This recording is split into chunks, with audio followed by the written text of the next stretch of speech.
We are angry. But rest assured, we're not broken. Emotional words from the state's top law enforcement officials tonight after a dramatic standoff in Grundy County cost an Iowa State trooper his life.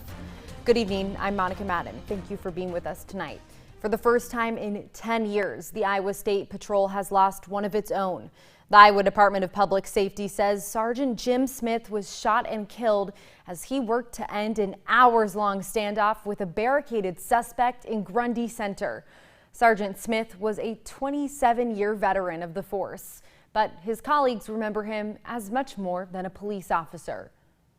Sergeant Jim Smith was a husband.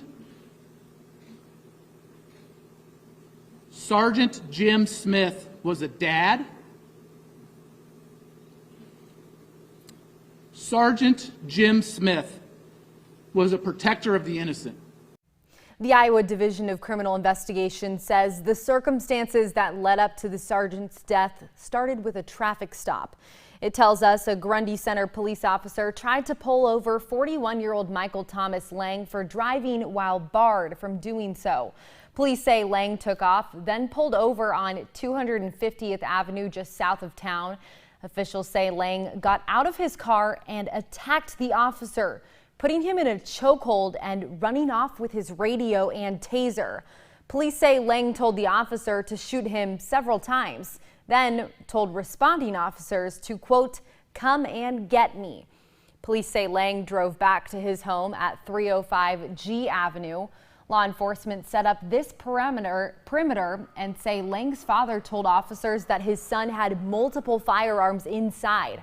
Just before 9 last night, Sergeant Smith and 3 other troopers entered the house with a Hardin County K-9 unit and were met with gunfire. As the entry team began to clear the upstairs of the residence, Sergeant Jim Smith was hit by gunfire coming from inside the residence. After Sergeant Smith was shot, members of the entry team observed Lang emerge from the doorway holding a black pump-action shotgun. 2 officers then retreated to the basement while others pulled Smith from the house. Those who stayed in the basement say they heard Lang talk about shooting Smith and saying he wanted to shoot even more officers. Around midnight, an Iowa State Patrol tactical team entered the house using an armored personnel carrier. You can see the damage left behind this morning. Police say Lang shot at the vehicle as it broke through the wall. Officers opened fire and shot Lang several times. Tonight, Lang is in critical condition at a hospital in Iowa City. He's now charged with first-degree murder in Smith's killing. His bond is set for $1 million. Police have not said why Smith opened fire on troopers yet, but they did confirm to WHO 13 that Lang ran for the Grundy County Sheriff in 2020. Neighbors in the area say that they are just absolutely shocked by what happened. They were standing like right around my house. I heard some banging on my house. I'm glad that they acted quickly and asked us to leave. We have a young son, so I'm glad that they were thinking of our safety. Sergeant Smith is the 11th Iowa State trooper to lose his life in the line of duty and the 2nd to die by homicide. The last time a trooper was shot and killed was back in 1936 when Trooper Orrin Nanny Pape became the first Iowa State trooper killed in action.